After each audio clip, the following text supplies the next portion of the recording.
malayikho ngiyazi kodwa ukhona ongasiyo. Angiyazi indlela yakho ngani, angazi umshado olunga njani, angazi into zami zohlangana njani, hayi kodwa uyangazi.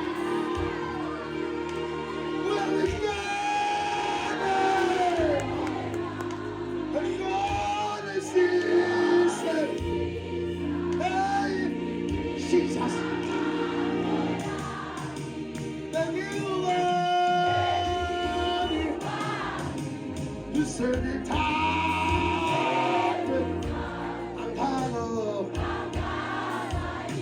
Listen to this. I'm not so swain. But I will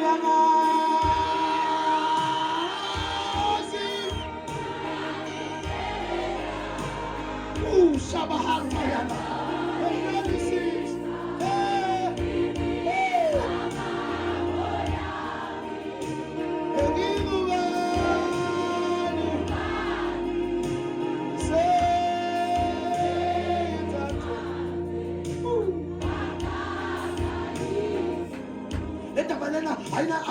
Akunanda ukuthi uhlale emkhukhwini, akunanda ukuthi ufundile noma ufundanga, ayinanda ukuthi ungumfelokazi, ayinanda ukuthi uyintandane, ayinandaba ngelimuva lakho. Uyangazi ubaba.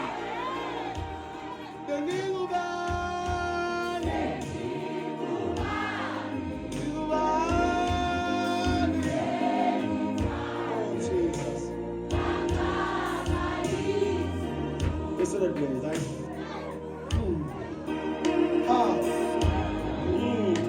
Unesihlalo somusa baba, namagama abhalwe khona.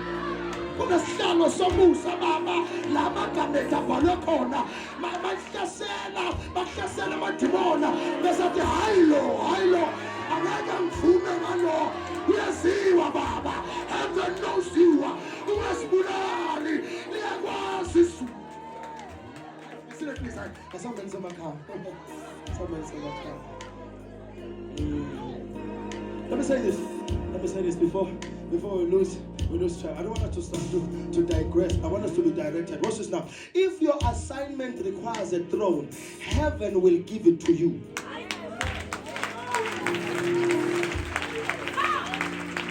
Don't create your own throne. If your assignment requires a throne, heaven will give you the throne. I wish I had my people here.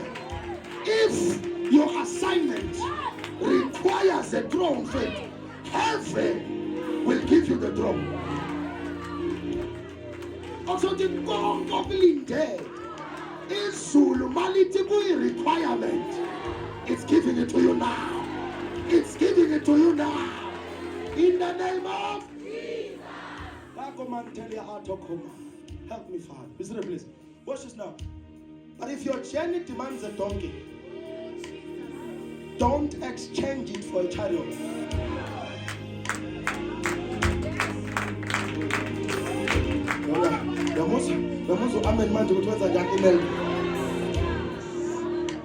When you say if your journey requires a throne, heaven will give it to you. Amen, mom, cool.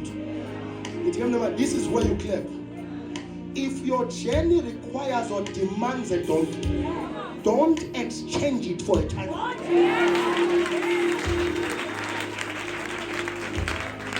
Oh, thank you, Lord. The Lord is saying, no, some of you is not that you have not been released. It's just that you have not been recognized because of the exchange. I didn't release you. I released you, but you are not recognized because when I gave you a donkey, you wanted a chariot.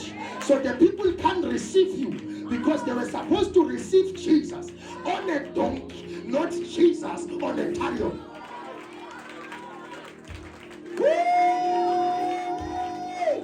Hayamahata, Usenanya, Elisenayo Fele, Usenanya, Ego Visenanya, Usenanya.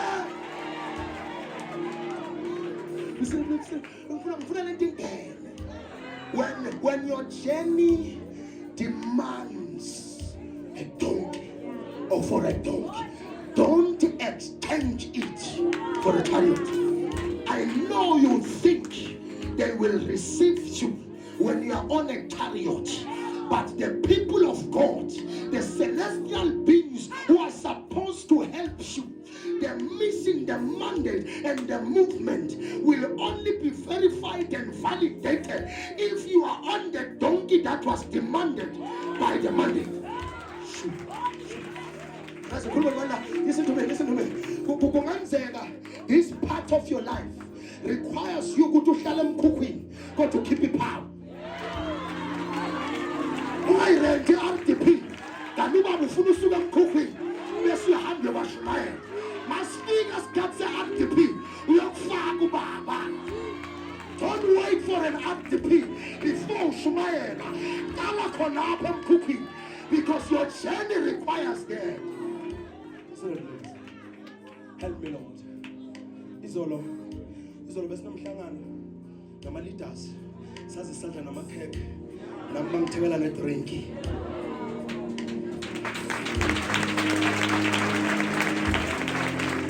Sadla makhekhe lapho saphuma namadrink saphuza after a meeting bahlangene abantu abadala. When I left the meeting and ngihamba ngendlini, I saw people along the route. Like how I should have gone after my robot afaka ngoba sekuno prophet Paul. Okay,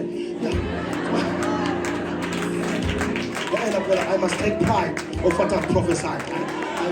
You can't fight me. I told you, good look for me, they don't get a robot, not that I say, a father of it. There is prophecy over there. We are not here to fix only the infrastructure in the spirit, even the infrastructure here on earth. Overshower. Nanti kona lenda la marobota prophet. Ngibona abantu amini bafake ama PPE, right? Bizothi ama PPE mas. Overall lento, kodwa yini? Overall lento. Into nempahla zasemsebenzini.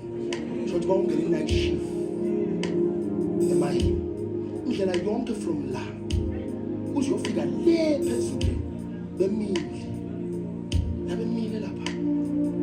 Kunama-taxi a-empty ayahuda athi niyahamba. Ama-taxi a-empty ayahuda athi niyahamba. Athi nime endleleni nje lokuma la kusho ukuthi niyahamba. Siyahamba kodwa silindele i-transport yasemsebenzini.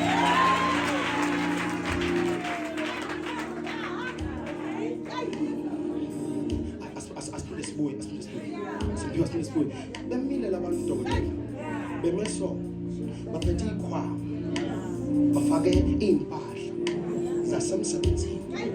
Uma ama-taxi a-empty udriver uyahuda uthi ngiyahamba bathi asihambi, kodwa ngimendleleni yabantu abahambayo silindile, kodwa kusile taxi esiyilindele silendele i-transport esisemsebenzi. Mawusazi ukuthi uyaphi awugibeli noma engayini, awusazi ukuthi ubani awungeni noma engawukuphi, awusazi ukuthi ufunani awuhlali noma engakuphi, because ngiyazazi lezambatho zami ze-righteousness. Hayi ukuthi angihale ngiyafuna ukungena etekisini empty, kodwa manje ngiyemsebenzini sawusindisile khona la ungasangeni khona. Baya la uyakhona kodwa kuyona iteksi engihamba ngayo. Ngiyayazi yasemsebenzini, ngiyayazi ngisa la ngifuna ukuya khona.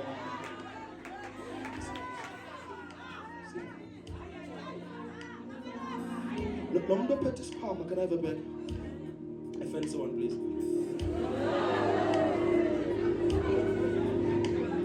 Abantu abemela lapha baphethe ikhwama so like this. But I know Babu Sibia njengoba zoba usupervisor so ngithanda ukutshayisa.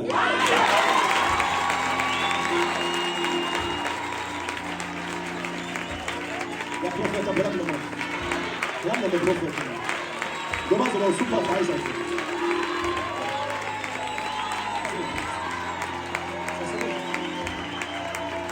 ngayisho le ngangabambelela ngivele ngisho bemene ikhwama so osebenza emayini uyazi ukuthi lesikhwama lesa sinokudla abawukudla abafika emsebenzini abalengisa izandla bonke ngibabonile kule ndlela baphethe isikhwama esinokudla phakathi isikhwama sale laba abasebenza khona aba expect ukuphakelwa laba yakhona bahamba nesikhwama esinomphathi walela bayakhona ukudla bayokuthola le phambili makuphela inyanga yovela ngeholo funa mabaholelwa bathenga ukudla enough ukuthenga nokubaka nokufakwa esikhwameni aba expect ukuthi imali ibakhokhele ngelanga or baphekele ukudla beza nokwabo ngoba imayini baholele funa bathenge babe nomphako wendlela mabaphaka umphako abaphaka umphako wangakusasa baphaka umphako wangelanga wosuku nosuku umzalwane uvuka njani athi uye esontweni angenamthandazo walo suku angenavesi lalo suku ushumayela njani ungenawo umphako uyokuphakela njani umuntu ongakwazi nomuntu ongamazi silungisele wena for le ndlela ezayo ekatha kwethu asibane siyekudeni Nkosi yakhe lona loya akabe nomphako for le ndlela ezihamba.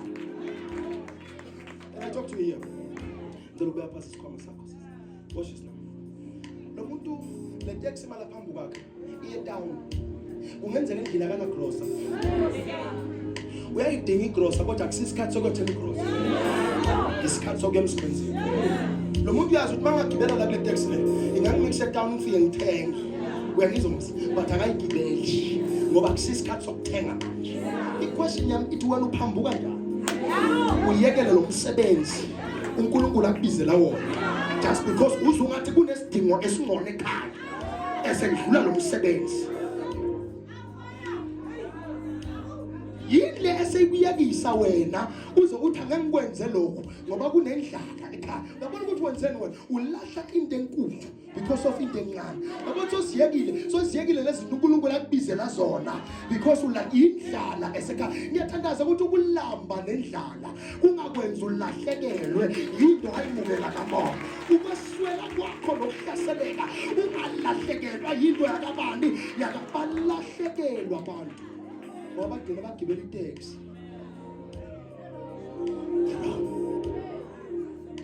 bemile futhi bonke labantu laba kodwa bagibela itaxi eyi-1 kodwa lama taxi emayo ayemsebenzini ngoba ufuna ungayigibeli engayila uya khona ungamlandela uprofethi ongana revelation ongavumelani nayo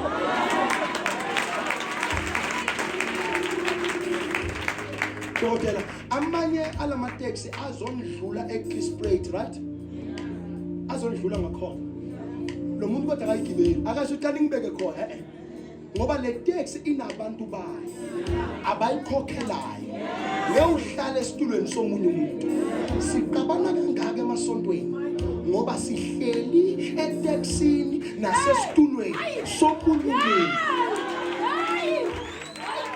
The competition we have and yokulwa esinako usuke wahlala esitulweni esikhokhelwe omunye ongakasikhokheli wena ngoba you are in a hurry to reach your destination.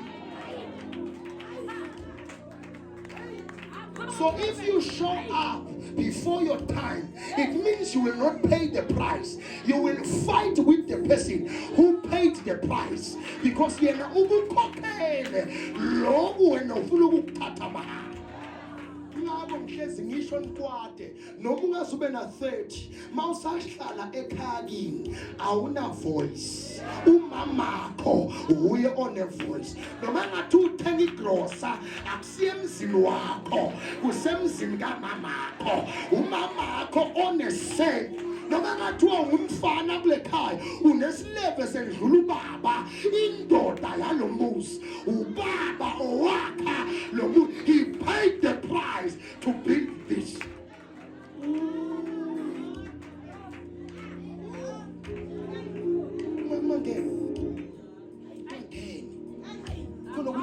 kuhle kunesikhala sakho ubona ngathi okwakho akusikwakho kwazi okukwakho mawuze lezokuvula lamehlo kwazi okukwakho kwazi okukwakho. Praise without revelation is a poison of rebellion. Praise without revelation is a poison of rebellion. Wadumisa uNkulunkulu ungenasambulo sokuthi uphethe upoison wevukela mbuso. Praise will not be a weapon to lift men. Praise will be a weapon to set up men if you don't have revelation. Come on. Indumiso ingos mayiphethe umuntu. Khuluma ngomzalwane manje. Mayiphethe umuntu ongenesambulo kuthi ubani uJehova. Ungako abantu badumise emasontweni. Bantu behlelo umoya, bantu bathi kunamadimoni kanti sekwehla umoya. Umfundisi ongenesambulo, the anointing of the service will go to the people, cast out devils when the people are receiving the anointing.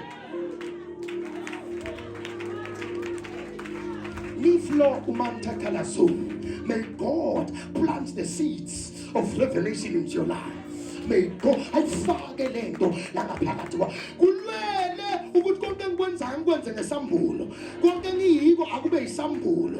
Why ngisho kanjalo? There is what we call the paradox of Hosanna. Eligama elithi Hosanna lisho ukuthi save us. Lisho ukuthi save us now. So when they see Jesus, but to Hosanna to the Most High God, they are saying, save us now, Jesus. But he was not there to save their fleshly or serve their fleshly desires. He was there to save their souls and save their souls.